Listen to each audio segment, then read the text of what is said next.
మనం చదువుకున్న చదువుని, వృత్తిని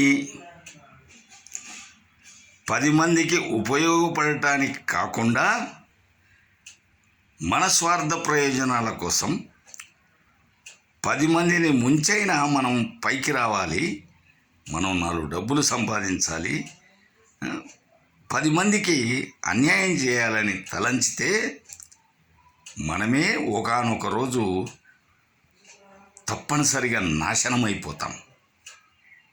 కాబట్టి మన వృత్తిని సమాజ శ్రేయస్సు కోసం, నలుగురికి మేలు చేయటం కోసం మనం ఉపయోగిస్తే చాలా మంచిది.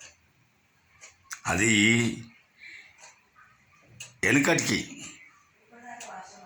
వెనుకటి రోజుల్లో కొంచెం భయం భక్తి ఉండేది. ఈ రోజుల్లో అది కాదు.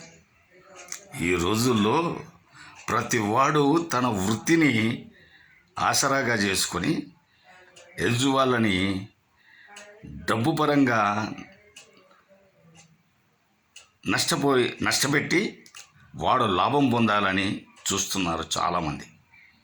అలాంటి వాళ్ళకు మాత్రం పుట్టగతులు ఉండకుండా వాళ్ళు నాశనం అయిపోతారు. గ్యారంటీ, ఇది రాసి పెట్టుకోండి. తప్పనిసరిగా వాళ్ళకి సమాజంలో ఏ స్థానము ఉండదు. సమాజంలో వాళ్ళ ఊర్లలో కూడా వాళ్ళకి గౌరవించని వాళ్ళు చాలామంది తయారవుతారు. అందుకే పెద్దలు చెప్పిన ప్రకారంగా